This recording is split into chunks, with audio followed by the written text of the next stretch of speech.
President Trump is once again taking aim at his own pick for America's most powerful economic post, Federal Reserve Chair Jerome Powell. Despite nominating him in 2017, Trump now wants him out. A century-old precedent blocks this, but a Supreme Court case could change that. CBS's Crawford is in Washington with more.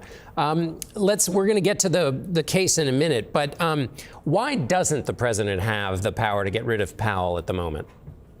Well, I mean, John, because Congress has restricted it. I mean, it's basically said that the president can't remove members or heads of some of these so-called independent federal agencies, including the Federal Reserve, unless there is cause, like misconduct. And that is obviously not the case here. Tell me about the case in front of the Supreme Court that might change that.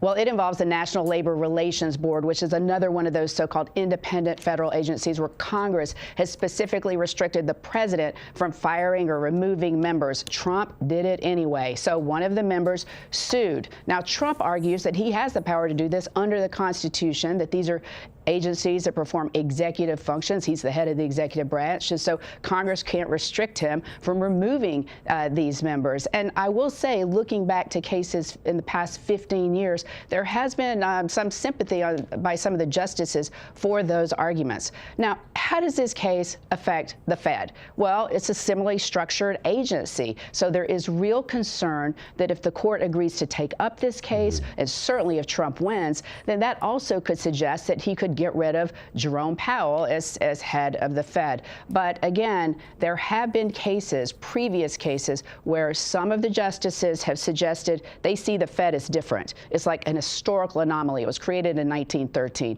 So it's a different kind of federal agency. So there is a possibility, even if the court takes up this NLRB case, which I think it will, that it will have some kind of exception for the Federal Reserve, which means Trump would not be able to fire Jerome Powell under the law.